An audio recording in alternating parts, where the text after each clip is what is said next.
Hello दोस्तों, नमस्कार। अभी की सबसे बड़ी खबर आ रही है, जहां 600 पाकिस्तानी कमांडो जम्मू कश्मीर में घुसे। बहुत बड़ी और एक्सक्लूसिव जानकारी। क्या फिर से कारगिल जैसा युद्ध करने की कर रहे हैं? ये प्लानिंग बताएंगे दोस्तों। क्या है सबसे बड़ी खबर, होने क्या वाला है? तो वहीं दिल्ली को खालिस्तान बनाएंगे। जी हाँ, कनाडा में चरमपंथी उगल रहे हैं, ये कहते हुए जहर जस्टिन ट्रूडो ने किया भारत को नजरअंदाज। वीडियो हुआ वायरल, दिखाएंगे दोस्तों इस वीडियो में कैसे खालिस्तानी दिल्ली को खालिस्तान बनाने का स्लोगन लगा रहे हैं। और वहीं ट्रूडो ने भारत को जो नजरअंदाज किया है, वाकई में भारत के लिए खतरनाक बनते जा रहे हैं ट्रूडो। जी हाँ तो दोस्तों, सारी जानकारी आपको बताएंगे, बस आप वीडियो के अंत तक बने रहेगा। और खबरों में आगे बढ़ने से पहले लगातार भारत में विकास होते हुए देखना चाहते हैं तो वीडियो को लाइक करके, चैनल को सब्सक्राइब करके, बेल आइकन दबा के कमेंट में जय हिंद अवश्य कहिएगा। बात करें पहली बड़ी खबर की, जहां 600 पाकिस्तानी कमांडो जम्मू कश्मीर में घुसे। क्या फिर से कारगिल जैसा युद्ध करने की कर रहे हैं प्लानिंग? बता दे, पाकिस्तान अधिकृत कश्मीर यानी पीओके के मशहूर और जाने माने एक्टिविस्ट डॉक्टर अमजद अयूब मिर्जा ने जम्मू कश्मीर में बढ़ते आतंकवादी हमलों के बारे में एक बहुत बड़ी जानकारी दी है। उन्होंने जल्द ही जम्मू कश्मीर पर हमले की आशंका जताई है। एक्टिविस्ट डॉक्टर अमजद अयूब मिर्जा ने दावा किया कि ये हमले आतंकवादियों द्वारा नहीं बल्कि पाकिस्तानी सेना द्वारा किए जा सकते हैं। दोस्तों, उन्होंने कहा है कि हालात फिर से कारगिल युद्ध जैसे हो सकते हैं। डॉक्टर अमजद अयूब मिर्जा के मुताबिक SSG general officer commanding major general Adil Rahmani Jammu क्षेत्र में हमलों की साजिश रच रहे हैं। जी हां, डॉक्टर अमजद अयूब मिर्जा ने 28 जुलाई को सोशल मीडिया पोस्ट एक्स पर एक सनसनीखेज जानकारी दी है। मिर्जा ने दावा किया है कि एसएसजी की एक पूरी बटालियन, जिसमें कम से कम 600 कमांडो शामिल है, भारत में घुसपैठ कर भी चुकी है और कुपवाड़ा क्षेत्र तथा अन्य स्थानों में छिपी हुई है। उन्होंने संभावना जताई है कि आतंकवादी और पाकिस्तानी सेना पीर पंजाल और शम्सबारी पहाड़ों के बीच स्थित कुपवाड़ा क्षेत्र में छिपे हो सकते हैं। दोस्तों, अमजद अयूब मिर्जा पाकिस्तान के जाने माने और बहुत बड़े एक्टिविस्ट है और इनका यह कहना वाकई में कहीं ना कहीं भारत को चौंका रहा है। दोस्तों,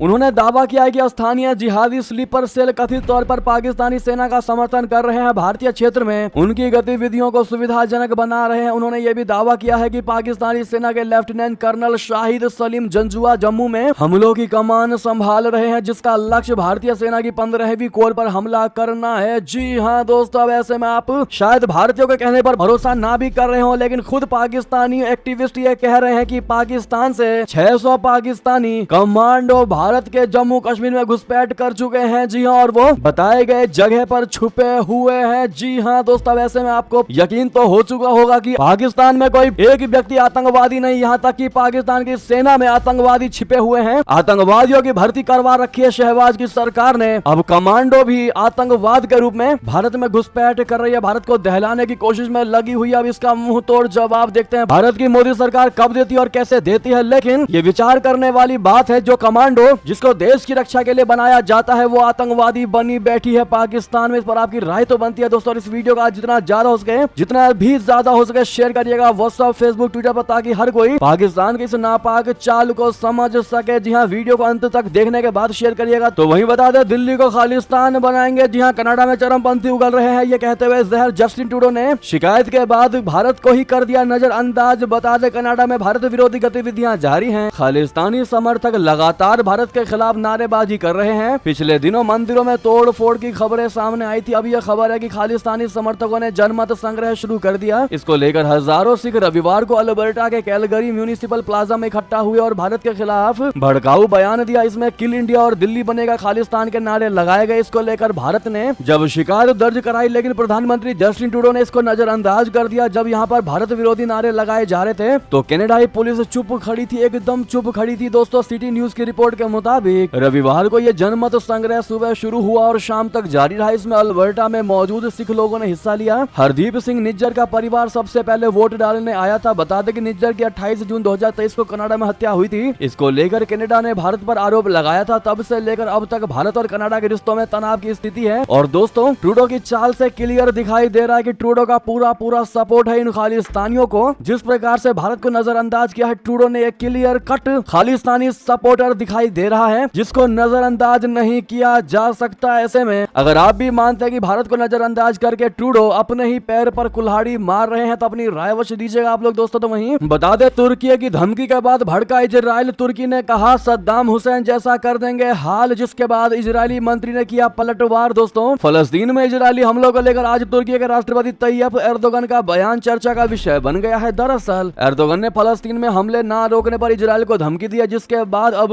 इजरायली मंत्री का जवाब आया है। इजराइल के कट्टर विरोधी माने जाने वाले एर्दोगन फलस्तीन पर लगातार हो रहे हमलों का कड़ा विरोध करते आए हैं। इस बीच आज उन्होंने कहा कि फलस्तीन पर हो रहे हमले अब और हम नहीं देख सकते और आवश्यकता पड़ने पर हम इजराइल में भी घुस सकते हैं। जी हाँ, तुर्की के राष्ट्रपति के बयान के बाद इजराइल भी भड़क उठा है। इजराइल के विदेश मंत्री इजराइल काट्ज ने कहा कि एर्दोगन सद्दाम हुसैन की राह पर चल रहे हैं। उन्होंने कहा कि इराक में क्या हुआ था और सद्दाम हुसैन का क्या हुआ था उसे याद रखिए। तो वहीं आपको बता दें, लेबनान में जंग का खतरा, भारत ने जारी कर दिया एडवाइजरी, कहा नागरिक बाहर ना निकले। हिजबुल्लाह के हमले के बाद इजराइल कर सकता है पलटवार। जी हाँ, इजराइल और हिजबुल्लाह के बीच जंग के शुरू होने के खतरे के बीच भारत ने लेबनान में अपने नागरिकों के लिए एडवाइजरी जारी कर दी है। राजधानी बेरूत में स्थित भारतीय दूतावास ने लेबनान में रहने वाले और वहां जाने का प्लान बना रहे भारतीयों से सावधानी बरतने को कहा है। तो वहीं बता दें, भारतीय सेना ने किया अपने सुदर्शन चक्र का परीक्षण, दुश्मन के 80% विमान हुए बर्बाद। जी हां, भारतीय वायुसेना ने हाल ही में अपने हवाई रक्षा कवच यानी सुदर्शन चक्र का सफल परीक्षण किया। इस हथियार की तरफ दुश्मन के राफेल, सुखोई और मिग फाइटर जेट्स भेजे गए, जिसके बाद सुदर्शन चक्र एक्टिवेट हो गया। उसने सभी दुश्मन टारगेट में से 80% को मार गिरा दिया। जी हां, सुदर्शन चक्र यानी कि S-400 दुनिया का सबसे खतरनाक एयर डिफेंस मिसाइल सिस्टम है। भारत के पास 3 सुदर्शन चक्र हैं, 2 और रशिया से आने वाले हैं। हम जिन परीक्षण की बात कर रहे हैं उसमें वायुसेना के राफेल, सुखोई 30 और मिग विमानों को दुश्मन का फाइटर जेट बनाया गया था, जिन्हें सुदर्शन चक्र ने मार गिराया। ये एक सिमुलेटेड थिएटर लेवल हवाई युद्धाभ्यास था। हाल ही में पीएम नरेंद्र मोदी ने रूस की यात्रा की थी, तब रशिया ने यह भरोसा दिलाया था बचे हुए 2 और S-400 एयर डिफेंस सिस्टम 2025 और 2026 में भारत को सौंप दिए जाएंगे। यूक्रेन से युद्ध के चलते in air defence missile system को भेजने में रूस ने देरी की है। भारत के पास S-400 air defence missile system मौजूद होने की वजह से चीन या पाकिस्तान सीमा पार से नापाक हरकत नहीं कर पाएंगे। इस एयर डिफेंस मिसाइल सिस्टम के बचे हुए यूनिट्स के आने के बाद देश की सुरक्षा अभेद्य हो जाएगी, जिसको कोई भेद नहीं पाएगा। इस S-400 मिसाइल सिस्टम के ऑपरेटर्स की ट्रेनिंग पूरी हो चुकी है। ऐसे में अपने भारतीय सेना को आप लोग ऑल द बेस्ट कहना मत भूलिएगा, ताकि भारतीय सेना का जोश हमेशा से हाई रहे। तो वहीं आपको बता दें, राष्ट्रपति मुर्मू ने भारत को शुक्रिया अदा कहा कर्ज चुकाने में बहुत मदद की है। भारत में रोड शो करने आ रहे हैं मालदीव के मंत्री। दोस्तों, राष्ट्रपति मोहम्मद मुइजू ने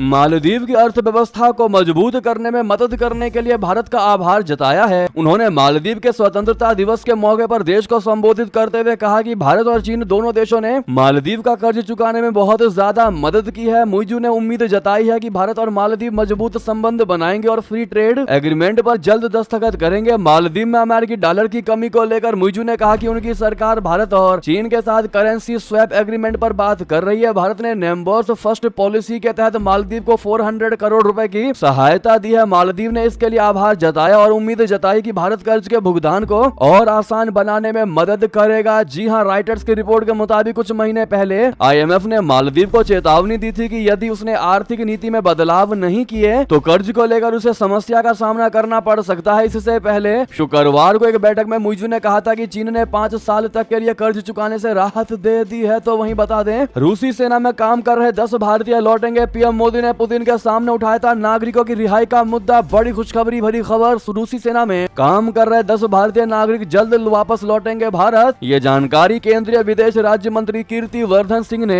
सपा सांसद धर्मेंद्र यादव द्वारा संसद में पूछे गए सवाल के जवाब में दिया। उन्होंने बताया कि रूसी सेना में काम कर रहे 10 भारतीयों के रूसी सशस्त्र बलों ने छोड़ दिया है। मंत्री ने बताया कि रूस की यात्रा के दौरान प्रधानमंत्री नरेंद्र मोदी ने रूस के राष्ट्रपति पुतिन से भारतीय नागरिकों को जल्द से जल्द रिहा करने का मुद्दा उठाया था। विदेश मंत्रालय ने भारतीय नागरिकों से युद्ध क्षेत्र से दूर रहने की अपील की है। न्यूज एजेंसी ANI से बात करते हुए 11 जुलाई को भारत में रूस के राजनयिक रोमन बमुश्किन ने कहा था कि इस मामले पर रूस भारत सरकार के साथ है, हमें भारतीय सैनिकों की आवश्यकता नहीं है। तो वहीं बता दें, चीन की 2 टूक, कहा अमेरिका जापान ना पकाए ख्याली पुलाव, दखलंदाजी पड़ेगा तुमको भारी। जी हां, अमेरिका और जापान ने टोक्यो में दक्षिण चीन सागर में चीन की कार्यवाहियों के खिलाफ कई हमले किए। इसके बाद बीजिंग ने सोमवार को इस पर तीखी प्रतिक्रिया दी। चीन ने अमेरिका और जापान को चेतावनी दी है कि वे काल्पनिक दुश्मन बनाना बंद कर दें। चीन के विदेश मंत्रालय के प्रवक्ता लिन जियान ने कहा है कि अमेरिका और जापान को चीन के आंतरिक मामलों में दखलंदाजी देना बंद कर देना होगा। रविवार को टोक्यो में हुए वार्ता के बाद अमेरिका और जापान ने दक्षिण चीन सागर में बीजिंग की बढ़ती गतिविधियों की आलोचना की थी। साथ ही इन दोनों देशों ने चीन और उत्तर कोरिया के साथ रशिया की बढ़ती नजदीकियों पर भी टिप्पणी की थी। तो वहीं आपको बता दें, ईरान को तालिबान का खौफ है या कुछ और है? आखिर क्यों अफगान सीमा पर 300 किलोमीटर लंबी दीवार बनाने जा रही है ईरानी सेना, आखिर क्या है इसका प्लान बता दें। अफगानिस्तान में तालिबान राज आने के बाद पड़ोसी देश दहशत में है। जी हां, पाकिस्तान लगातार टीटीपी आतंकियों के खिलाफ कार्रवाई की मांग कर रहा है। वहीं ताजिकिस्तान और चीन को भी आतंकी खतरे का डर सता रहा है। तो वहीं अब अफगानिस्तान के एक और महत्वपूर्ण पड़ोसी देश ईरान की सेना ने कहा है कि वो अफगान सीमा पर 300 किलोमीटर लंबी दीवार बनाने जा रहा है। ये दीवार 4 मीटर ऊंची होगी ताकि घुसपैठ को रोका जा सके और सुरक्षा को मजबूत किया जा सके। इस प्रोजेक्ट को ईरानी सेना और IRGC के इंजीनियर और कंस्ट्रक्शन वर्कर मिलकर करेंगे। ईरानी मीडिया के मुताबिक गुरुवार को ईरानी सेना के ग्राउंड फोर्सेस इंजीनियरिंग ग्रुप के कमांडर ने गुरुवार को ऐलान किया है कि ईरान के पश्चिमोत्तर सीमा को बंद कर दिया जाएगा। ब्रिगेडियर जनरल अहमद अकबरी ने तायाबाद के गवर्नर से बातचीत में जोर देकर कहा है कि खोरासान, रजवी प्रांत और अफगानिस्तान के बीच 300 किलोमीटर लंबी सीमा को बंद करने के लिए तकनीकी अभियान चलाया जा रहा है। उन्होंने कहा कि इस दिशा में कई चरणों में महत्वपूर्ण प्रगति हुई है। तो वहीं बता दें, रशिया यूक्रेन युद्ध में लड़ रहे हरियाणा के युवक की हुई मौत, परिवार ने जबरन सेना में शामिल कराने का लगाया आरोप। जी हां, रूस की ओर से यूक्रेन के खिलाफ लड़ने वाले 22 वर्षीय हरियाणा के युवक की मौत हो गई। मृतक के परिवार ने दावा किया है कि मॉस्को में भारतीय दूतावास ने रवि मौन की मौत की पुष्टि की है। मृतक के भाई अजय मौन ने कहा कि रूस सेना में उन्हें फ्रंट लाइन पर युद्ध करने के लिए भेज दिया था। तो वहीं आपको बता दें, ताइवान के सैन्य अभ्यास से पहले चीन की बहुत बड़ी घुसपैठ, 16 विमानों, 14 नेवी और एक जहाज के साथ सीमा को घेरा। जी हां, ताइवान और चीन के बीच का तनाव खत्म होने का नाम नहीं ले रहा है। सोमवार सुबह 6 बजे तक चीन के 16 विमान, 14 पीपुल्स लिबरेशन आर्मी, नेवी और एक जहाज को ताइवान की सीमा के पास देखा गया। ताइवान के रक्षा मंत्रालय ने बताया कि ताइवान जल डमरू मध्य के पास चीनी सेनाओं की गतिविधि में अचानक से वृद्धि देखने को मिली है। मंत्रालय के अनुसार PLA के 13 विमानों ने मध्य रेखा को पार करते हुए ताइवान के उत्तरी, मध्य, दक्षिणी, पश्चिमी और पूर्वी वायु रक्षा पहचान क्षेत्र यानी अडीज में प्रवेश किया। तो वहीं बता दें, डोनाल्ड ट्रंप के कान में अगर लगी थी गोली तो इतनी जल्दी ठीक कैसे हुए, क्यों उठने लगे, ये सवाल बता दें। अमेरिका के पूर्व राष्ट्रपति डोनाल्ड ट्रंप के हत्या के प्रयास से बचने के बाद पहली बार कान पर पट्टी के बिना नजर आए। अब इसको लेकर सोशल मीडिया पर हंगामा मच गया। दरअसल ट्रंप ने इजराइल के प्रधानमंत्री बेंजामिन नेतन्याहू से पिछले हफ्ते मुलाकात की। इस दौरान उन्हें बिना पट्टी के देखा गया। मालूम हो कि पूर्व राष्ट्रपति की पेंसिल्वेनिया रैली में गोलीबारी हुई थी, जिसके कुछ दिनों बाद ही ट्रंप का कान ठीक मालूम पड़ रहा है। इसको लेकर कुछ लोग सवाल उठा रहे हैं कि ट्रंप का कान इतना जल्दी ठीक हो गया तो हुआ कैसे। एक रेडिट पेज का टाइटल चमत्कारिक रूप से ठीक हुआ कान दिया गया है। इस पर सोशल मीडिया यूजर्स तरह तरह की बातें कर रहे हैं। ज्यादातर लोग ये सवाल पूछ रहे हैं कि डोनाल्ड ट्रंप का घाव इतनी जल्दी कैसे भर गया। एक शख्स ने चुटकी लेते हुए लिखा कि इन्होंने इस पर नियोस्पोरिन डाला होगा जो काम करता है। दूसरे व्यक्ति ने कहा इस मामले में किसी भी निर्णय पर पहुंचने से पहले सही जानकारी होनी चाहिए, लेकिन लोगों का सवाल उठना भी जायज है। बहरहाल इस पर आपकी क्या राय है दोस्तों, अवश्य बताइएगा। तो वहीं बता दें, राहुल गांधी ने कहा मोदी ने सेना को अग्निवीर के चक्रव्यूह में फंसाया है। अमेरिका यूरोप में क्या है अग्निवीर जैसे सैनिकों की व्यवस्था, बता दें। लोकसभा में विपक्ष के नेता राहुल गांधी ने अग्निवीर योजना को लेकर नरेंद्र मोदी सरकार को जमकर आड़े हाथों लिया। राहुल गांधी ने मोदी सरकार पर आरोप लगाया कि सेना के जवानों को आपने अग्निवीर के चक्रव्यूह में फंसाया है। इस बार के बजट में अग्निवीरों के लिए पेंशन में 1 रुपया नहीं है। जवानों के पैसा देने की बात आती है तो जवानों की पेंशन के लिए 1 रुपया नहीं दिया। इससे पहले विजय दिवस के अवसर पर कारगिल पहुंचे प्रधानमंत्री मोदी जी ने राहुल गांधी पर निशाना साधते हुए कहा था कि वे अग्निपथ योजना का विरोध कर रहे हैं, जिसका उद्देश्य हमारे सैनिकों को युवा बनाना और युद्ध के लिए तैयार करना है। वे कह रहे हैं कि अग्निवीर योजना नरेंद्र मोदी द्वारा पेंशन बचाने के लिए शुरू की गई है। पीएम ने कहा कि ऐसे लोगों की सोच से भ्रम होता है। उन्होंने कहा कि जरा मुझे कोई बताए, आज मोदी के शासन काल में जो भर्ती होगा क्या आज ही उनको पेंशन देना है? उनको पेंशन देने की बात तो 30 साल बाद आएगी। मोदी उस समय 105 साल का होगा, उसके लिए मोदी आज गाली खाएगा क्या तर्क दे रहे हैं ये। जी हाँ, ऐसे में दोस्तों राहुल गांधी का अग्निवीर पर कहना और मोदी जी का जवाब देना, आपकी क्या राय है इन दोनों के वाक्य को सुनने के बाद बताइएगा जरूर। तो वहीं दोस्तों, केजरीवाल के खिलाफ आम आदमी पार्टी नेताओं ने ही दिए सबूत, पंजाब से मिले। जी हाँ, कोर्ट में सीबीआई का बहुत बड़ा दावा, बहुत बड़ा खुलासा। दिल्ली के मुख्यमंत्री